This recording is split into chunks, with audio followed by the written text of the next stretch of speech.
Hi friends, welcome back to my channel lifestyle vlogs. இன்றைக்கி ஒரு சூப்பரான recipe தான் பார்க்க போகிறோம். ரொம்ப ஹெல்த்தி அண்ட் டேஸ்டியான கோவக்காய் பொரியல் ரெசிபி தான் பார்க்க போகிறோம். சட்டுன்னு இந்த ரெசிபி செய்கிறதுக்கு என்னென்ன பொருட்கள் தேவை அண்ட் எப்படி செய்யணும் அப்படிங்கிறத பார்க்கலாம் வாங்க.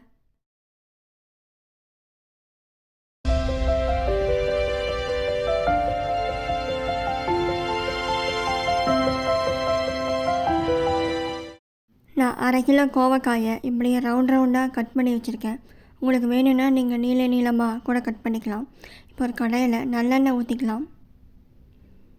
நல்லெண்ணெய் சேர்த்து சமைச்சிங்கன்னா நல்லா சுவையாக இருக்கும். எண்ணெய் காய்ஞ்சதுக்கப்புறமா கொஞ்சமாக கடுகு உளுந்து சேர்த்துக்கோங்க. இப்போ கடுகு நல்லா பொரிய ஆரம்பிச்சிச்சு. இப்போ கொஞ்சமாக கருவேப்பிலை சேர்த்துக்கலாம். இப்போ காய் சேர்த்துட்டு வதக்க ஸ்டார்ட் பண்ணிடலாம். இதுக்கு தக்காளி வெங்காயம் தேவையில்லை, நம்ம மசாலா பொருட்கள் வச்சே இதை செய்யலாம். நல்லா டேஸ்ட்டாக இருக்கும். காய் நல்லா வதக்கிக்கோங்க. வதக்கினதுக்கப்புறம் கொஞ்சமாக மஞ்சத்தூள், தேவையான அளவு உப்பு சேர்த்துக்கலாம். சேர்த்துட்டு நல்லா கிளறி விடுங்க. உப்பு அளவு பார்த்துக்கோங்க, உங்களுக்கு எவ்வளோ தேவையோ ஆட் பண்ணிக்கோங்க. நல்லா கிளறி விட்டுட்டு வேகிறதுக்காக ஒரு 10 நிமிஷம் மூடி வச்சிடலாம். ஒரு 1/4 டீஸ்பூன் சீரகம் சேர்த்து நல்லா இடிச்சிக்கலாம். நம்ம ஃப்ரெஷ்ஷான சீரகம் சேர்த்தோன்னா பொரியல் நல்லா டேஸ்ட்டாக இருக்கும்.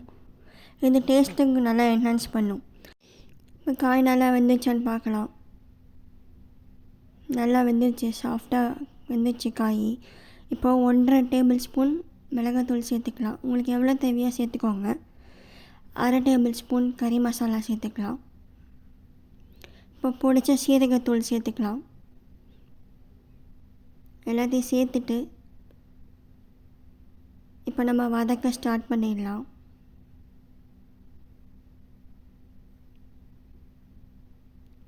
நல்லா ஒரு நிமிஷம் வதக்கிக்கோங்க.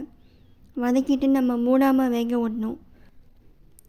நல்லா மசாலா சாறுற வரைக்கும் வதக்கி விட்டுக்கோங்க. இப்போ ஒரு மிக்ஸி ஜாரில் கொஞ்சமாக பீனட்ஸ் அரைச்சிக்கலாம். நான் ஒரு கையளவு தான் எடுத்திருக்கேன். இது ஒரு க்ரன்ச்சினஸ்க்காக தான். இப்போ நல்லா அரைச்சாச்சு. இந்த மாதிரி குறன்னு அரைச்சிக்கோங்க. இப்போ கொஞ்சமாக பெப்பர் ஆட் பண்ணிட்டு நம்ம அரைச்ச பீனட்ஸ் ஆட் பண்ணிக்கலாம். இந்த பீனட்ஸ் க்ரன்ச்சியாக இருக்கிறதுனால சாப்பிடும் போது நல்லா டேஸ்ட்டாக இருக்கும் இந்த காய். இப்போ நல்லா சிம்லே வச்சு வதக்குங்க. ஹையில் வச்சிடாதீங்க, ஏன்னா காய் வெந்ததுனால ஹையில் வச்சா பிடிச்சிடும். இந்த ரெசிபி வீட்டில் ட்ரை பண்ணி பார்த்துட்டு சொல்லுங்கள் ஃப்ரெண்ட்ஸ், எப்படி இருந்துச்சுன்னு. நல்லா கொஞ்சம் வித்தியாசமாக இருக்கும். இப்போ பவுலில் போட்டுக்கலாம்.